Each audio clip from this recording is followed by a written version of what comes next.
Además del Congreso de la República, pues también se eligió en esta consulta popular a los candidatos presidenciales. Tenemos Gustavo Petro, Federico Gutiérrez y Sergio Fajardo. Vamos entonces a conocer qué dijeron estas personas que ganaron en las últimas horas. Primero, vamos a escuchar lo que dijo el candidato del Pacto Histórico, Gustavo Petro.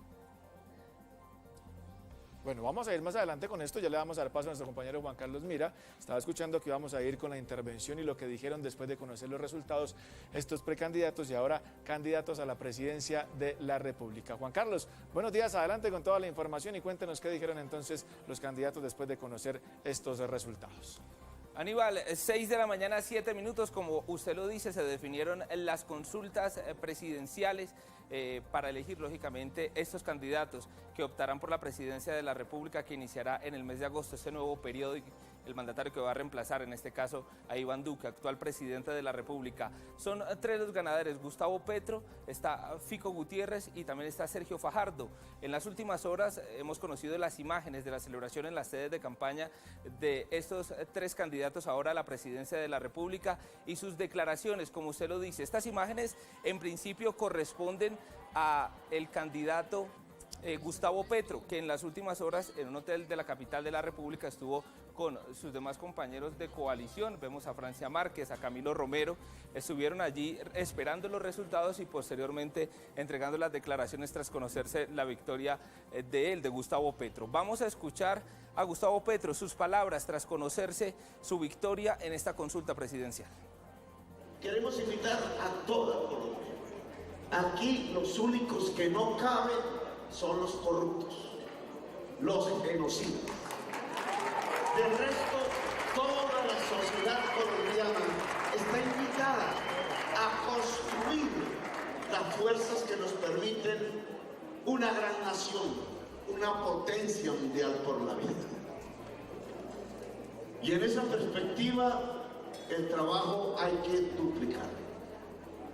El resultado es muy importante.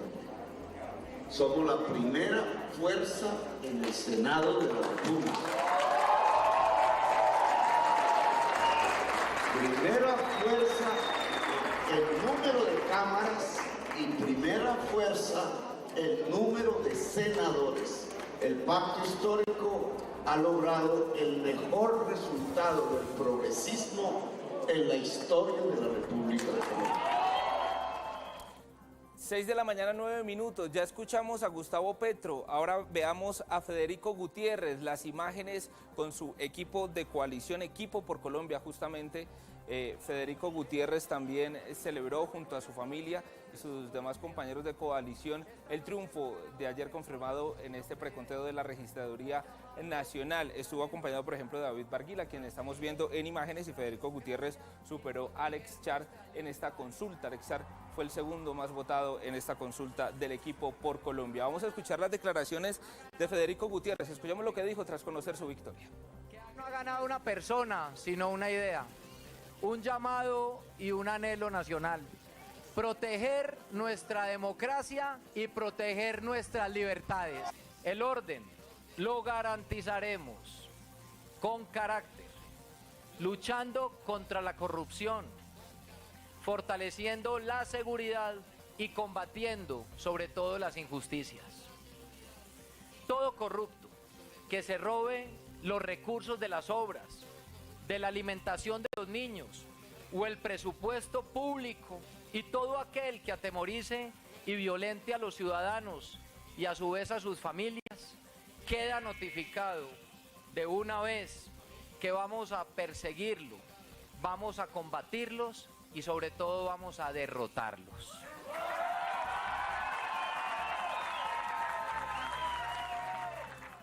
6 de la mañana, 11 minutos, las palabras de Federico Gutiérrez. Ahora veamos las imágenes de Sergio Fajardo, quien también fue el ganador de esta consulta presidencial de Centro Esperanza, derrotando, por ejemplo, a Juan Manuel Galán, quien se encontró en el segundo lugar con el 22.55% de los votos, pero Sergio Fajardo obtuvo el 33.49% de las votaciones, que esto equivale, por ejemplo, a los 723.084 votos que logró en estas elecciones de esta coalición Centro Esperanza. Escuchemos ahora las declaraciones de Sergio Fajardo tras conocerse su victoria.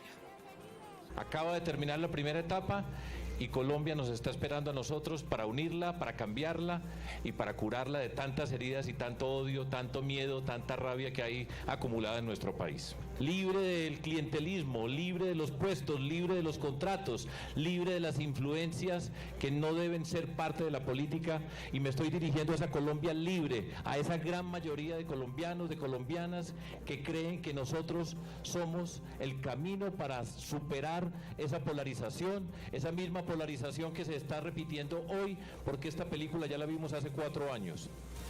Y nosotros vamos a ganar y vamos a reunir a toda esa Colombia, a más de 8 millones de personas que no votaron hoy y que van a votar por nosotros en las próximas elecciones.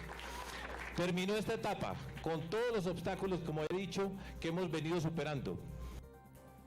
6 de la mañana, 12 minutos, ya escuchamos a los ganadores de la noche anterior, escuchamos a Federico Gutiérrez, a Gustavo Petro y estábamos escuchando a Sergio Fajardo. Pero ¿qué viene para el país? ¿Qué vienen en estas próximas semanas?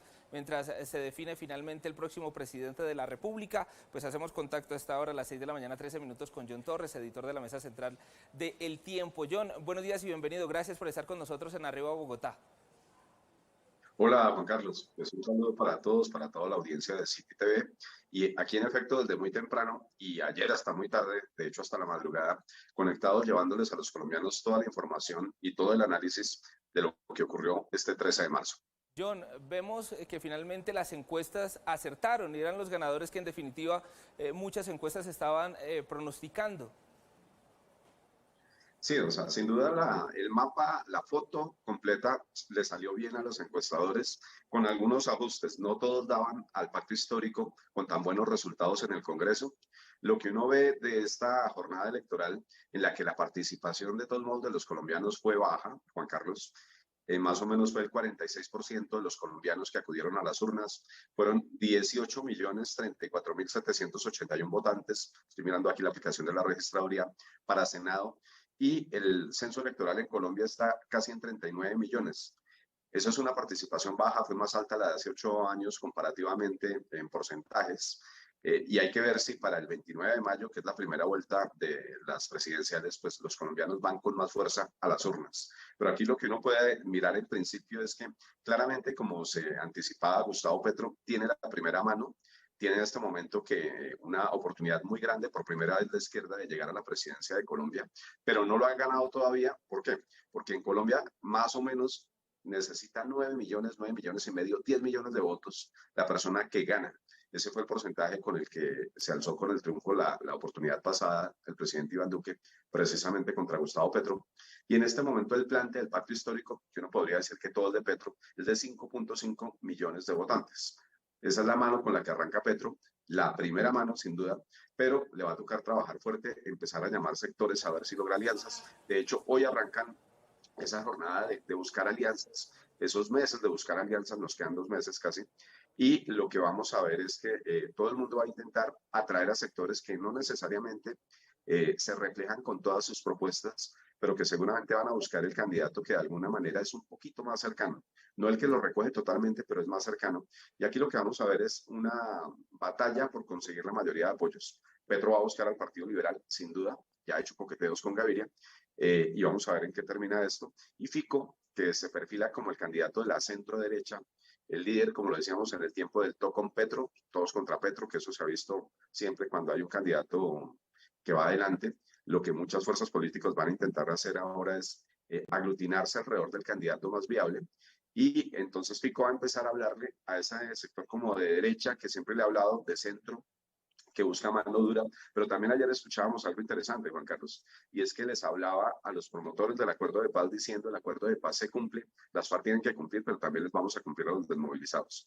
En ese orden de ideas, lo que vamos a mirar de aquí para adelante son coqueteos con sectores que no necesariamente reflejan todas las políticas de los candidatos, pero a los que necesitan para intentar llegar a la Casa de Nariño. 6 de la mañana, 16 minutos. John, hablemos puntualmente de las personas que de pronto vieron la sorpresa. Francia Márquez, por ejemplo, en redes sociales ha sido muy importante la reacción que ha tenido la gente sobre ella. Logró muchísimos votos, estuvo, digamos, a la sombra de Gustavo Petro en estas elecciones, pero también hablemos de los que no les fue muy bien, como el exalcalde Enrique Peñalosa. ¿Qué pudo haber pasado con él y qué pasó también, por ejemplo, con Francia Márquez? Aquí hay varios elementos, hay muchísimo material de donde cortar. En efecto, Francia es uno de los grandes fenómenos de estas votaciones. Tiene casi 800.000 votos, 780 y pico de mil al último corte de la registraduría. Le ganó a Sergio Fajardo, que fue el que ganó la consulta de Centro Esperanza. Y a Centro Esperanza hay que hacerle un buen análisis porque además de ser una opción muy fuerte, muy viable, hace apenas 3 o 4 meses, pues termina totalmente desinflada, desdibujada ante la opinión pública por cuenta de todas las peleas internas, por cuenta de ese rifirrafe que se produjo cuando invitan a Ingrid Betancourt. Ella va y luego termina incendiando la casa e incluso invitando a los colombianos a no votar por Centro Esperanza. Y pues, o sea, esa es la coalición menos votada de todas. Allí no hay un candidato que uno vea que tiene la fuerza suficiente, a pesar de lo que dice Fajardo. Fajardo hace 4 años, en la primera vuelta, tuvo más de 4 millones de votos y en esta oportunidad se queda en la consulta, que es una votación diferente, pero que de todos modos hay que mirar los antecedentes, con 720.000, 730.000 votos, y eso es estar muy lejos de una aspiración presidencial viable. Entonces, hay muchos candidatos que se quemaron mal. Enrique Peñalosa, en efecto, tuvo la votación más baja del equipo por Colombia. Alex Char también, que era un personaje al que había que pararle bolas, porque más allá del escándalo de Aida Merlano, pues Char venía de una muy buena gestión en Barranquilla, con una muy buena imagen, pero además, y sobre todo tal vez, venía con todo el respaldo de la Casa Char, que económicamente y políticamente es muy poderosa, no solamente en la costa atlántica, sino en todo el país, y le fue mal, sacó 700.000 votos, y uno esperaba que fuera un personaje que jugara con un poco más de fuerza. Así que hubo muchos quemados, hubo sorpresas. Francia es un gran fenómeno. Francia es una persona que es un líder social, una mujer perseguida por defender a sus comunidades en el Pacífico. Se lanza, todo el mundo empieza a mirarla, pero mirando la distancia, pensando que no es una candidatura viable. Y en efecto, frente a Gustavo Petro, en el pacto histórico no había ninguna candidatura que le disputara pues ser el hombre que va por la presidencia. Pero Francia logra la segunda votación, le gana a Camilo Romero, que es un tipo curtido en política, que estuvo en Nariño en la gobernación, y ella le saca muchísimos votos, más de 500.000, o por allí más o menos. Y lo que hoy ocurre también con Francia es que más allá de su gran fenómeno político, de su gran capital político que lo tiene, y hay que ver a qué aspira, se convierte en una papa caliente para Gustavo Petro. ¿Por qué? Porque ella ha manifestado en repetidos escenarios que espera que se cumpla lo que en algún momento ella dice que le prometieron al pacto histórico, y era que el segundo iba a ser el candidato a la vicepresidencia. Petro ya se ha alejado de eso, lo hemos visto en los debates del Tiempo y Semana, como lo ha venido diciendo. A propósito, hoy los invitamos al debate también que tenemos con varios de los candidatos, con esos que van a estar en el tarjetón en mayo próximo. Lo vamos a tener hoy a las 7 de la noche. Y entonces, ¿qué pasa con Francia? Francia quiere ser la vicepresidenta de Petro, pero de alguna manera esos votos de Francia ya Petro los tiene asegurados, y como decíamos al principio, si quiere tener una opción viable a la presidencia, que en este momento es la que tiene la mejor mano, tiene que buscar apoyos por fuera, más allá de lo que es la izquierda misma. Los votos de Francia ya los tiene asegurados, y eventualmente lo que vamos a terminar viendo es que Gustavo Petro, más allá de todas las correcciones políticas, más allá de lo que mucha gente querría, va a terminar buscando una fórmula vicepresidencial, probablemente una mujer que venga de otra fuerza política y que le asegure unos voticos que le van a hacer falta dentro de esa sumatoria que todos quieren para intentar llegar a la Casa de Nariño.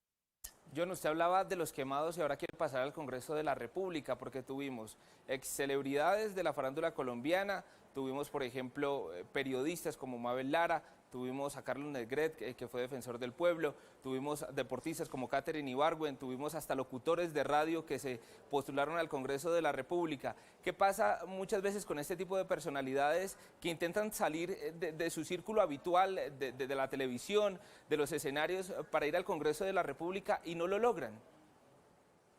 Pues uno lo que podría pensar, Juan Carlos, es que hay muchas personas que no están preparadas para llegar al Congreso y se queman en las aspiraciones. Pero también es real que hay muchísimas personas que están menos preparadas que esas primeras de las que hablamos, que se lanzan al Congreso y que tienen la maquinaria para llegar.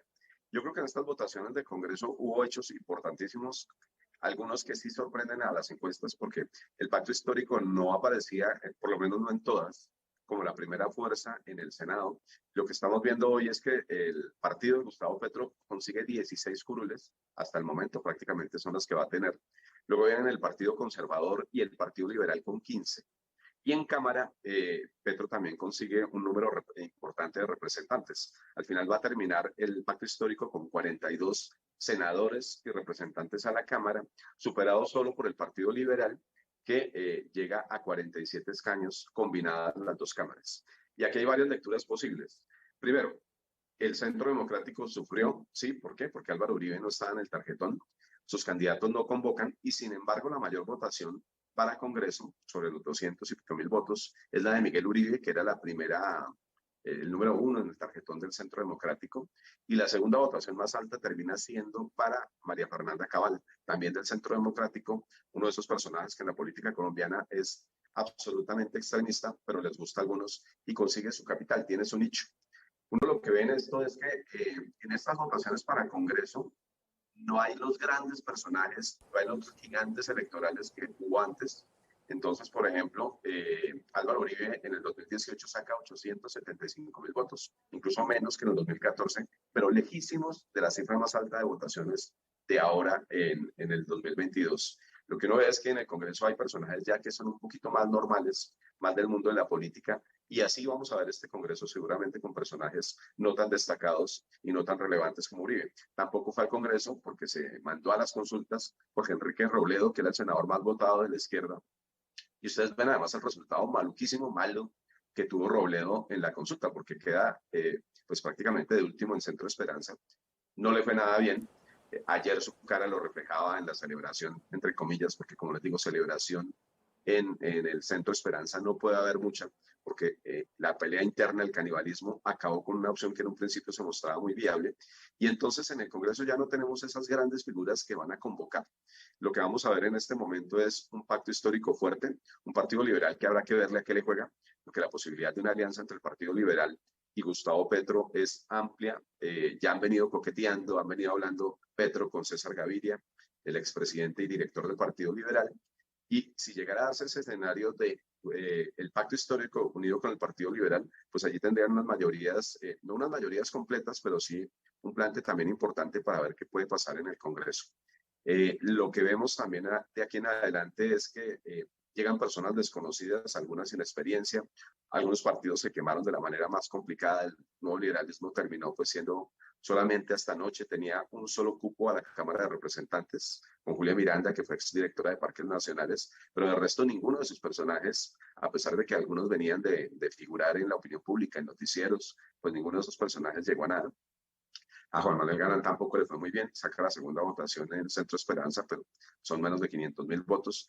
Y entonces lo que vamos a ver son las fuerzas políticas, un nuevo mapa político en el Congreso, por primera vez en mucho tiempo, el uribismo no como la fuerza preponderante en las elecciones de Congreso como tal, pero también jugando un papel secundario en lo que va a ser la elección presidencial. Ese es otro capítulo, de pronto permítame que me extienda. El uribismo va a tener que decidir también qué quiere hacer con la candidatura de Óscar Iván Zuluaga, porque Zuluaga, a pesar de todo lo que dice, a pesar de las declaraciones públicas del partido, no es una candidatura que haya despegado, no convoca a los colombianos en esta oportunidad. Y muy probablemente también lo que vamos a terminar viendo es que el uribismo va a tener que tomar una decisión dolorosa frente a Óscar Iván Zuluaga, que fue para ellos un personaje muy importante. Recuerden ustedes las elecciones de 2014, que tuvo, pues estuvo a punto de llegar a la Casa de Nariño porque incluso gana la primera vuelta. Lo que ustedes van a ver es que el Centro Democrático va a tener que decidir si se queda con Zuluaga y apuesta por un caballo que no va tan bien, o si termina apoyando y adhiriendo a la campaña de Fico Gutiérrez, que es un hombre que es cercano al uribismo, que le gusta al expresidente Uribe y que también les gusta las bases del uribismo, que desatendieron el llamado de Óscar Iván Zuluaga a no votar en estas consultas. Vimos incluso al presidente Duque ayer votando en las consultas, y lo que muy probablemente va a terminar pasando, como les digo, es que la candidatura de Óscar Iván se va a terminar desdibujando y probablemente alineándose con esos sectores que no quieren que Gustavo Petro llegue a la presidencia y tendría que sacrificar para ellos sus propias aspiraciones electorales.